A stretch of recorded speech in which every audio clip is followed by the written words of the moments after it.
a lovely little town in Yorkshire called Robin Hood's Bay and took along this lens, which is the Meike Meike 12mm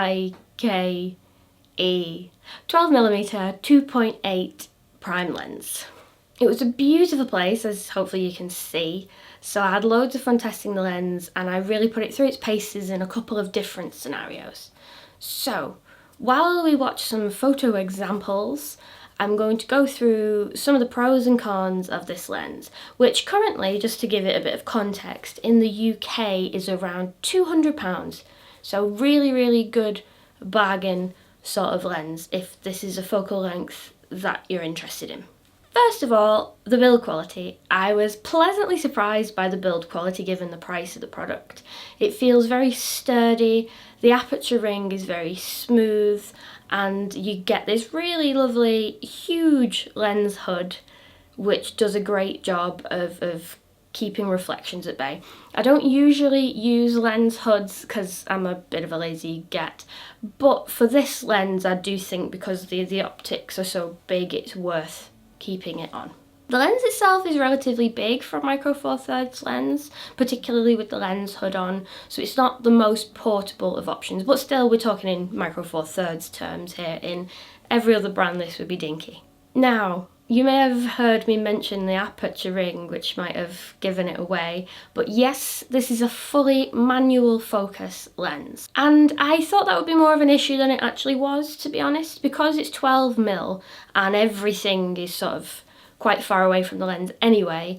Most of the time, everything is in focus. Particularly when you're using your focus peaking, it's very easy to just quickly turn the focus ring and off you go. And with the focus ring, because this is a fully manual lens which doesn't give any information back to the camera body at all, it isn't fly-by-wire focusing like most of your Panasonic or Olympus lenses. It's fully manual, old-school focusing, which is very good for video in particular. As I said, the aperture ring's very smooth, does the job. It doesn't have the option for it not to click, so if you need to change things during video it's a bit of a pain, but for photographs it's a nice tactile sort of build quality. Awesome. Sharpness.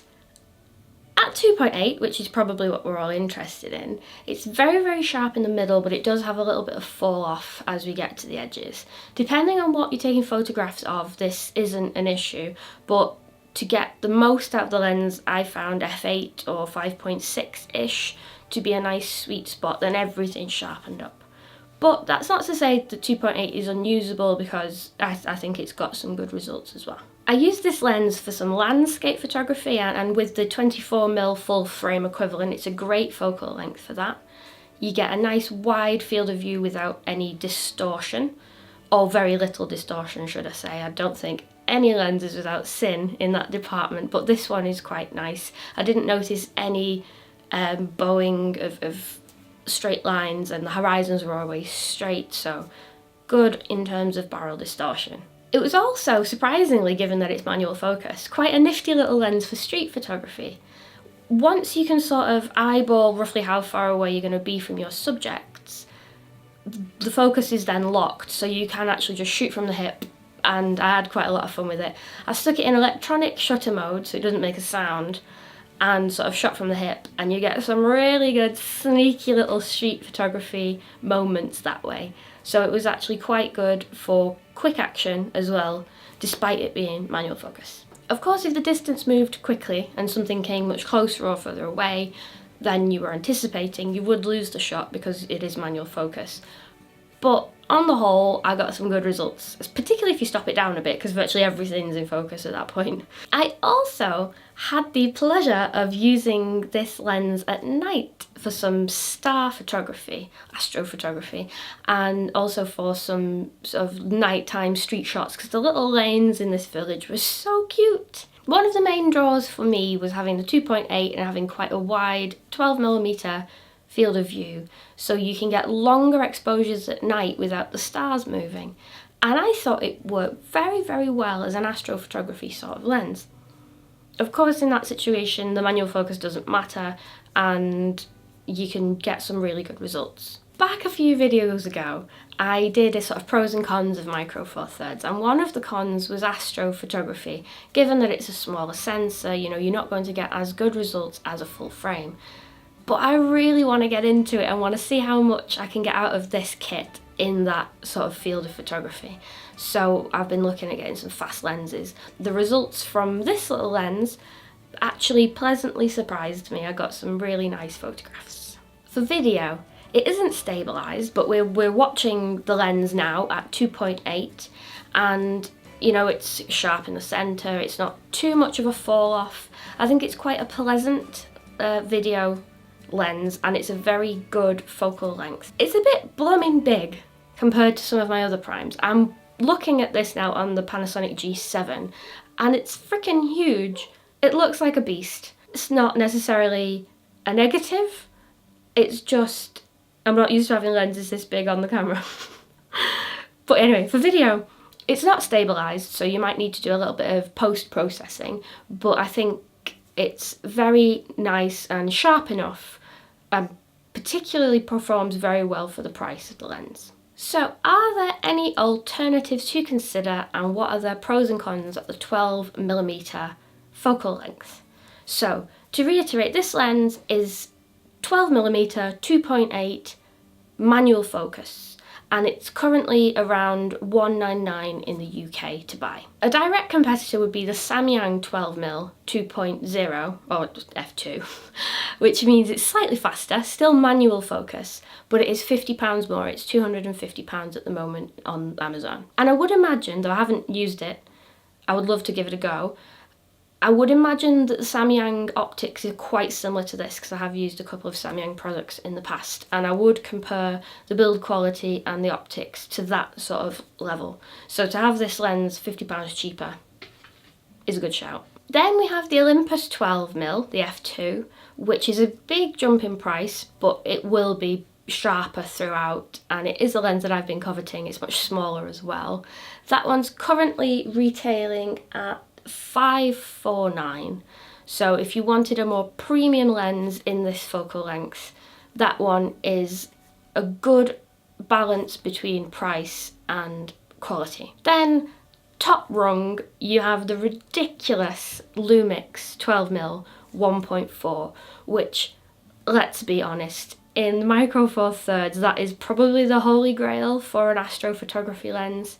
I was so tempted to buy it, but at £1,050, it's kind of prohibitive for the price. It's a ridiculous amount of money, but I imagine the lens would be absolutely gorgeous. Would that lens be 5 times better than this lens, given that it's over 5 times the price?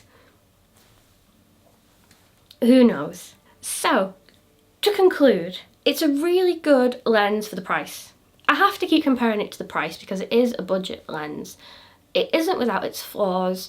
It is quite soft around the edges at 2.8. It isn't stabilised, and it is manual focus.